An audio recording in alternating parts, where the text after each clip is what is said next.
তদন্ত শেষেই আপনাদের সম্পূর্ণ জিনিসটা আমরা বলতে পারবো। এখন পর্যন্ত যা শুনেছি হয়তো তার পারিবারিক কোনো অসুবিধা থাকতে পারে, হয়তো অন্য কোনো কিছু থাকতে পারে। তো কাজেই এখনও আমরা সুনির্দিষ্টভাবে আমরা কিছু বলতে পারছি না। তো তদন্ত শেষ হলে আপনাদেরকে আমরা সবাই আমরাও এটা উদ্বিগ্ন রয়েছে এই কারণে যে একজন পুলিশের কাছে আর্মস রয়েছিল, সেই কি কারণ এমন ঘটেছিল যে তাকে ফায়ার ওপেন করতে হলো, সবগুলি আমাদের কাছেও এখন প্রশ্ন আসছে। আমরা অবশ্যই এটা তদন্ত করব। এটা ঘটনা কি, এই ঘটনা যদি ইচ্ছাকৃত করে থাকে কিংবা অনিচ্ছিত করে থাকে কিংবা কেন ঘটেছে, এগুলো সবই আমরা দেখব। এটাও আমরা শুনছি, কথা কাটাকাটি হচ্ছিল, এখন তো অনেক কিছুই শুনছি, কোনটা সত্য কোনটা কতখানি সত্য এগুলো তো নিরূপণ করার জন্য আমাদের তদন্ত কমিটি হয়েছে এবং আমাদের সে রিমান্ডও আসছে।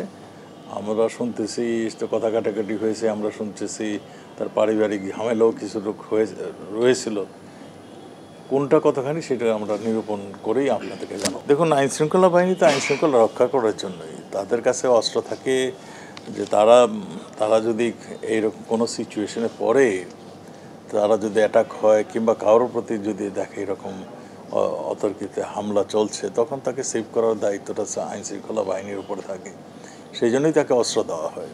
আর যেইখানে সে ডিউটি করছিল প্যালেস্টাইন রাষ্ট্রদূত এবং একটা দূত এলাকা, সেই দূতাবাস এলাকায় সে ডিউটি করছিলেন, কাজেই সঙ্গত কারণেই সে অস্ত্র ছিল তার কাছে।